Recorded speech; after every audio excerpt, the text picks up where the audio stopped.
Stephen A. Schwartzman, chief executive of the Blackstone Group, meeting with President Trump in April.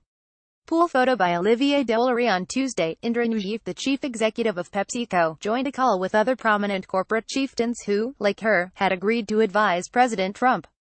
A rebellion was brewing. Along with other business leaders, Ms. Nooyi had watched with bafflement over the weekend as Mr. Trump blamed many sides for an outburst of white supremacist violence in Charlottesville, VA. Ms. Nooyi spoke with Mary T. Barra, the head of General Motors, Virginia M. Ramati, the chief of IBM, and Rich Lesser, the chief executive of Boston Consulting Group, who were similarly outraged with the president's response. All of them wondered whether it was time to step down from the Strategic and Policy Forum, an elite group formed late last year to advise the president on economic issues. As these calls were occurring, the president's other main business advisory group, the Manufacturing Jobs Initiative, had begun to disintegrate. Early Monday, the chief executive of Merck stepped down from that group, followed by the chiefs of Intel and Under Armour, and representatives from a labor group and a non-profit business alliance. Some chief executives were still on the fence on Tuesday, torn between remaining on the prestigious Presidential Policy Advisory Panel and making a statement by stepping down.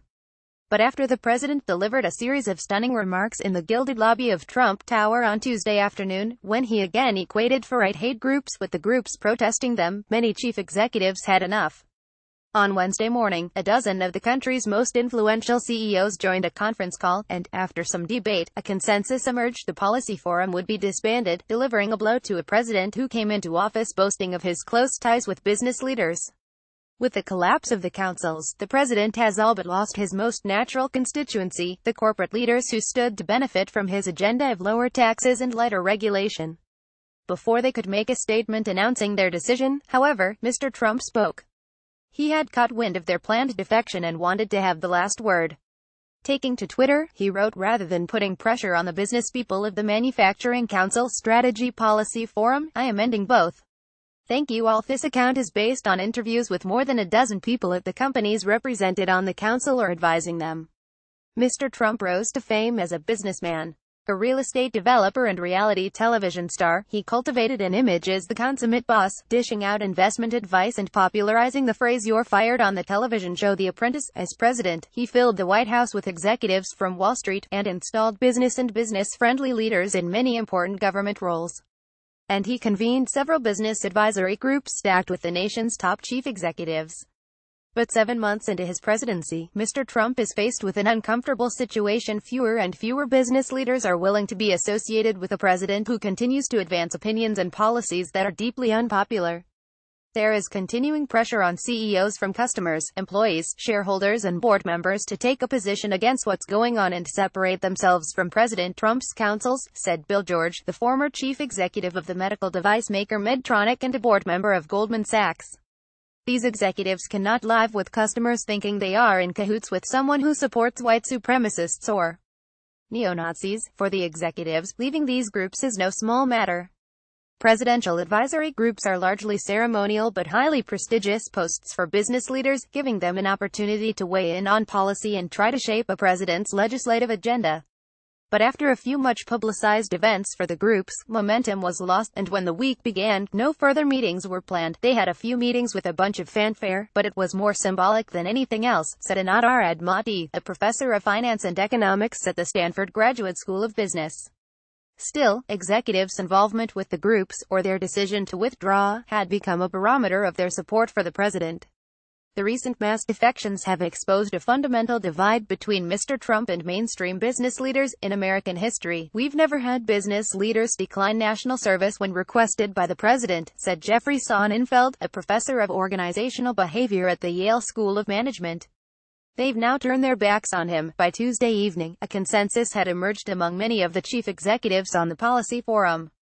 Having stood with the president in recent months even as he advanced positions they vehemently opposed, including tough immigration policies and withdrawing the United States from the Paris Climate Accord, many executives felt his apparent tolerance for white nationalist violence was a bridge too far. Ms. Nooyi was drawing heavy criticism on social media for her involvement in the panel.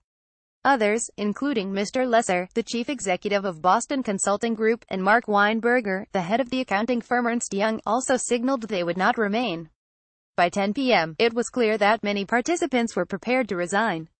As the group disintegrated, Stephen A. Schwartzman, the chief executive of the Blackstone Group, was kept in the loop. Mr. Schwartzman was one of Mr. Trump's closest business confidants and the chairman of the Policy Forum, but he was also outraged by the president's remarks.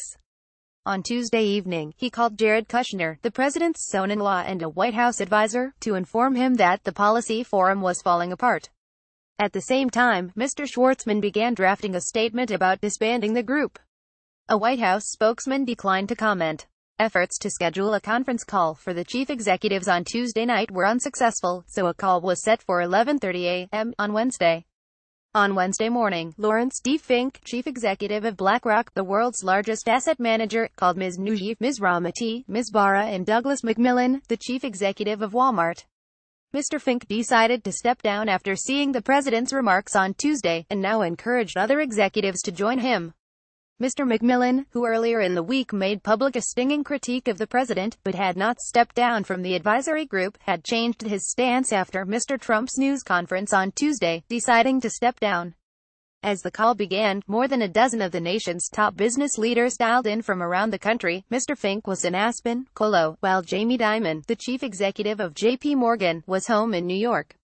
Leading the discussion, Mr. Schwartzman gave each participant time to speak. Two in the group, Jim McNerney, the former chief executive of Boeing, and Jack Welch, the former leader of General Electric, proposed issuing a statement condemning the president, but keeping the group together. Mr. McNerney and Mr. Welch did not respond to requests for comment. But most others, including Mr. Fink of BlackRock and Ms. Nguyen of Pepsi, leaned toward disbanding. Mr. Dimon was also furious and wanted off the council, but felt conflicted because of his role as chairman of the Business Roundtable, an industry group. Ms. Ramati of IBM, who had faced criticism from employees for her role in the group, advocated that the executives condemn and disband. That phrase soon drew broad backing.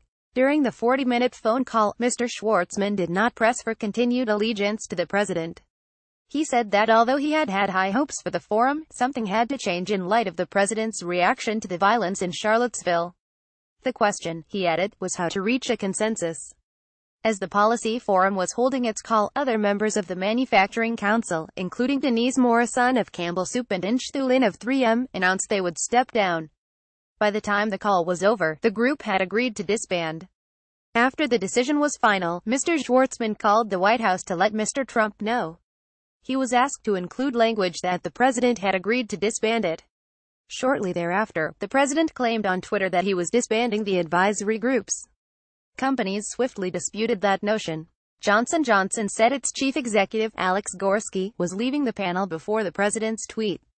After the announcement of the disbanding, many of the chief executives who had initially lent support to Mr. Trump publicly separated themselves from him, one by one. In stark language, there is no room for equivocation here. The evil on display by these perpetrators of hate should be condemned and has no place in a country that draws strength from our diversity and humanity, Mr. Dimon of J.P. Morgan wrote.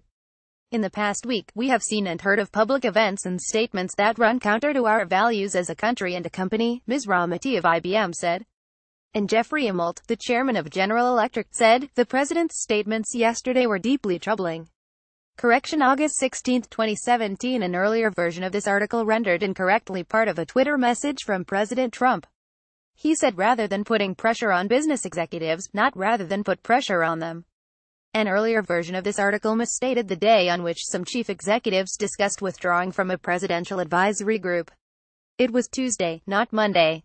Reporting was contributed by Michael Corkery, Steve Lohr, Ben Protes and Bill Vlasic. A version of this article appears in print on August 17, 2017, on page A1 of the New York edition with the headline Rebellion by Business Leaders spelled End of Trump Councils.